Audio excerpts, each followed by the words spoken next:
Okay, and you played Carlo Rizzi, who was married to Don Corleone's daughter, Right.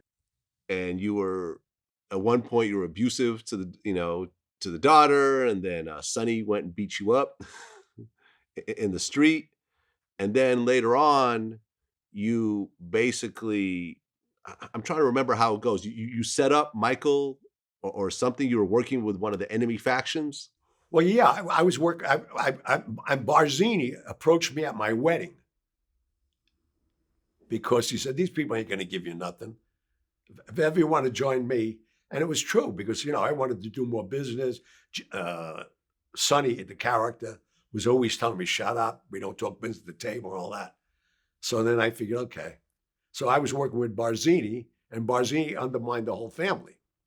Yeah. That's why even with Brando, when he found out we had the first rehearsal up at Patsy's on 19th Street, I loved it because that was Fat Tony Salerno's joint.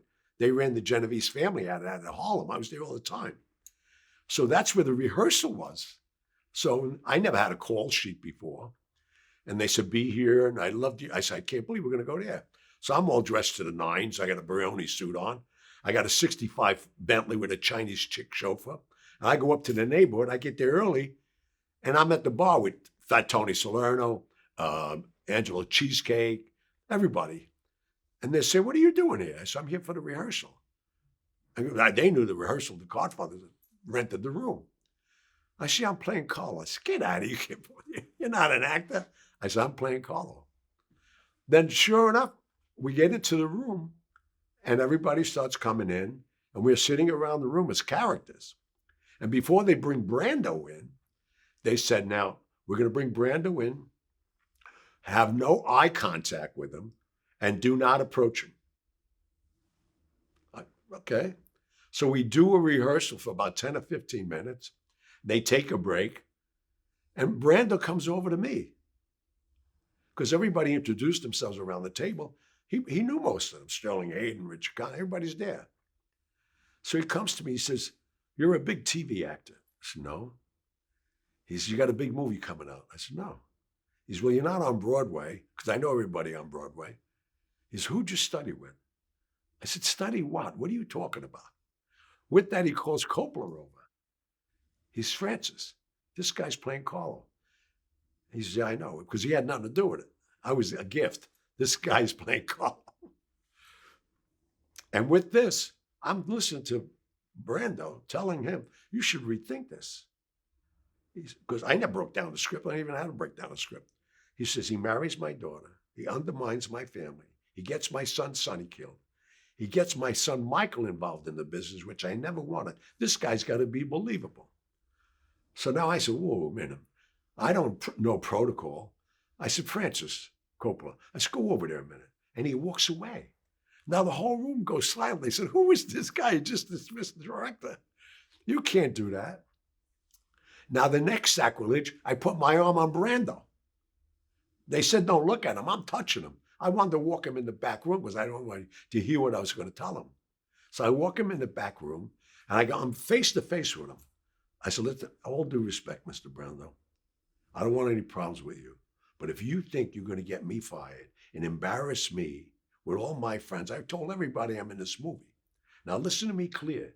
If I get fired, I'm going to suck on your heart. I'm going to watch you bleed out. You can't do this to me. He stepped back. He said, that was brilliant. That was good acting. He thought I was acting. I meant it.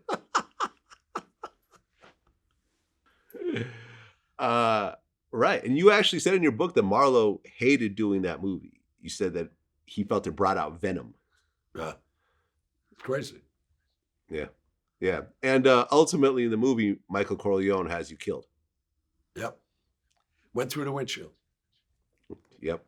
Well, you got strangled in the back, and then kicked him through the windshield.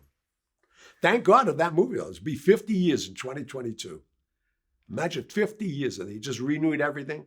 I'm glad too because I'm still so involved. I'm the brand ambassador for Corleone family food products throughout the world. It's a gift that never stops giving. Yeah, and I guess in the movie, during the wedding scene, Carlo and Connie's wedding, all the guys at the table were actually real mob guys. They weren't Oh yeah, actors. well the Colombo family, everybody was there. In fact, the crew when Barzini's sitting there, they're all good friends of mine. They're real guys, but they wanted that. It's so funny because Nick Vallelonga, who wrote Green Book and won Best Screenplay and Best Picture, he just optioned my book, and he's doing a 10-hour series, and he wrote the pilot and the outline.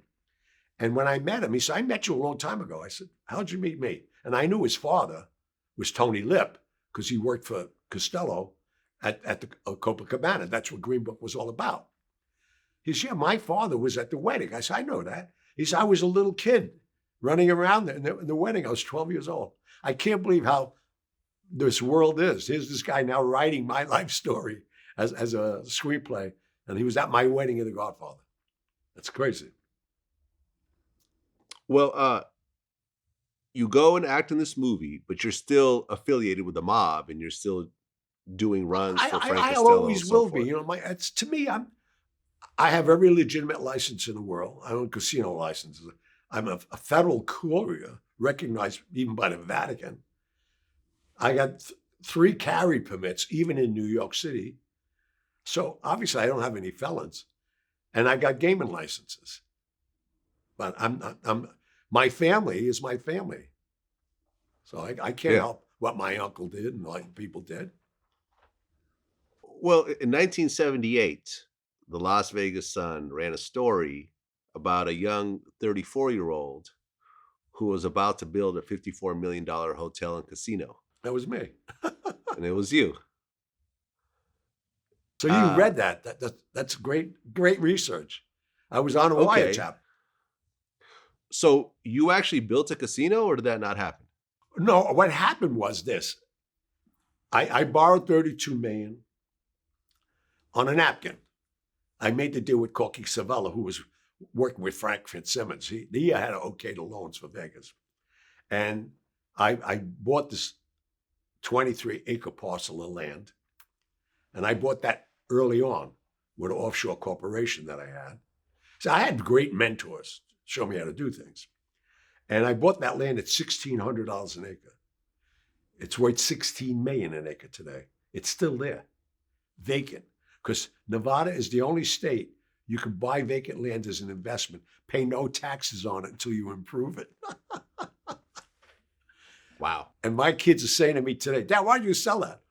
First of all, it's in a Monaco corporation. I was good friends with Grace Kelly.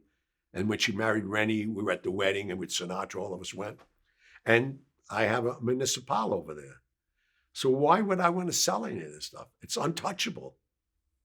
And I'm just, if I need money, I'll sell it. My grandfather told me that. Don't sell anything unless you need the money. And I don't need the money. What am I doing? Wait, so you still own all that land in Vegas? I own a lot of land yet. Okay. And you know what's so funny? They surrounded it. I mean, if you zoom in right now on the corner of Colville and Harmon Avenue, between Flamingo Road, they surrounded the Hard Rock's on one side of me, MGM's on the other side. This is the only piece of raw land.